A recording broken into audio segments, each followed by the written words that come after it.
अस्सलाम वालेकुम। यार एक चादर बना देना फूलों की। कितने की बनेगी? सही सही। 3.5 वाली बना दो, लेकिन अच्छी होनी चाहिए, खूबसूरत।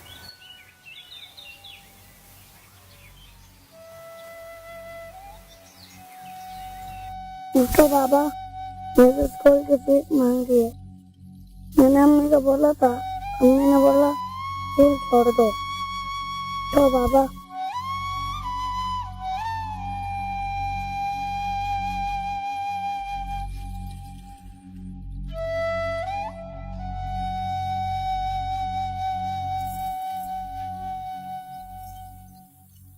यार ये बच्चा क्या कह रहा है? जी यार, ऐसा करो, आप रहें दो, हमें फूल यहीं मिल गए।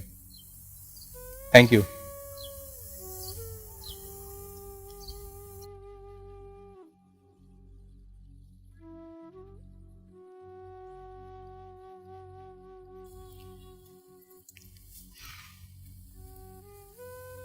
बेटा आपका नाम क्या है?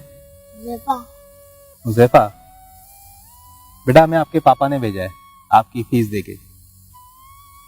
आपकी फीस हम जमा करा देते हैं, और बाकी अगर कोई चीज़ हो, किसी चीज़ की कमी हो तो वो भी हमें आप बताना। आपके पापा ने कहा था आपके बारे में, तो आपकी सारी चीज़ें हम करा देते हैं। आपकी किताबें, आपके ड्रेस सब हम लेंगे। सही है? ठीक है, आप फिक्र नहीं करना किसी चीज़ की। चलो होना नहीं ज्यादा। आ जाओ हमारे साथ, चलो आपको पैसे दे देते हैं सारे। बाज़ औक़ात हम कुछ काम नेकी समझकर कर रहे होते हैं, जबकि इन कामों का नेकी से कोई ताल्लुक नहीं होता। अगर हम इन पैसों से किसी की मदद कर दें तो बहुत सवाब मिलेगा, और आपके मरहूम की रूह को जो तस्कीन पहुंचेगी, इसका अंदाजा आप नहीं लगा सकते। नबी करीम सल्लल्लाहु अलैहि वसल्लम की एक हदीस का मफहूम है कि जो शख्स किसी यतीम की मदद करेगा, वो कयामत के दिन मेरे साथ ऐसे खड़ा होगा जैसे ये 2 उंगलियां। आप सल्लल्लाहु अलैहि वसल्लम ने 2 उंगलियों के इशारे से ये बताया। अपने मरहूम को सवाब पहुंचाने के लिए किसी यतीम की मदद करें।